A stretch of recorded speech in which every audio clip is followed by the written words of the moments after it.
Si Virapagava revient sur le devant de la scène quelques 30 ans après sa disparition, c'est que catalogues et expositions muséales récentes, plus celles en préparation pour 2019, replacent son œuvre dans la nouvelle géographie culturelle contemporaine.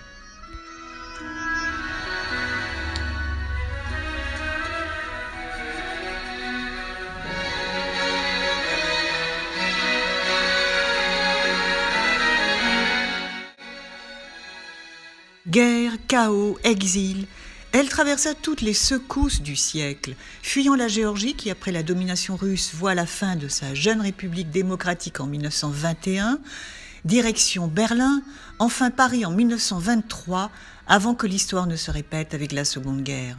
Une œuvre donc qui émerge d'un monde en ruine, traversé de cultures concurrentes, de ruptures, de cycles différents.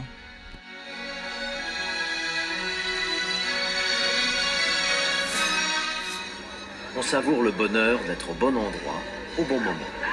À Montparnasse, dans les années folles, près de ce carrefour Vavin, qui est alors pour l'écrivain américain Henry Miller, le nombril du monde.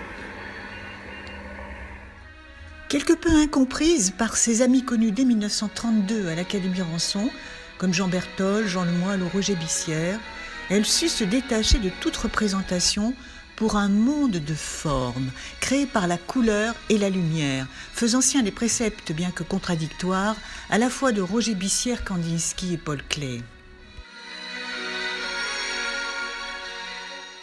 Les œuvres de jeunesse, entre cubisme et surréalisme, reflètent les drames et les tensions de l'entre-deux-guerres. Mais déjà, et c'est la leçon de Bissière, il faut savoir placer une figure dans l'espace. En 1960, elle s'engage dans une nouvelle direction de façon spectaculaire.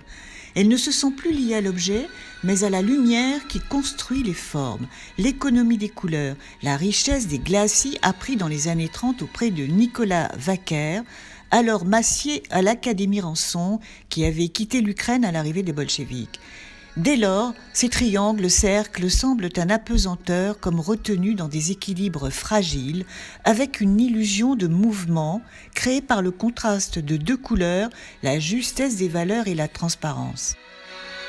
La diversité des thèmes et l'évolution de part et d'autre de la coupure de la guerre mesurent l'ampleur de l'œuvre de cet artiste qui traversa des milieux très divers, adopta la France, garda vainement l'espoir de retourner un jour dans son pays, mais sut mélanger univers, compétences et vrai cheminement spirituel.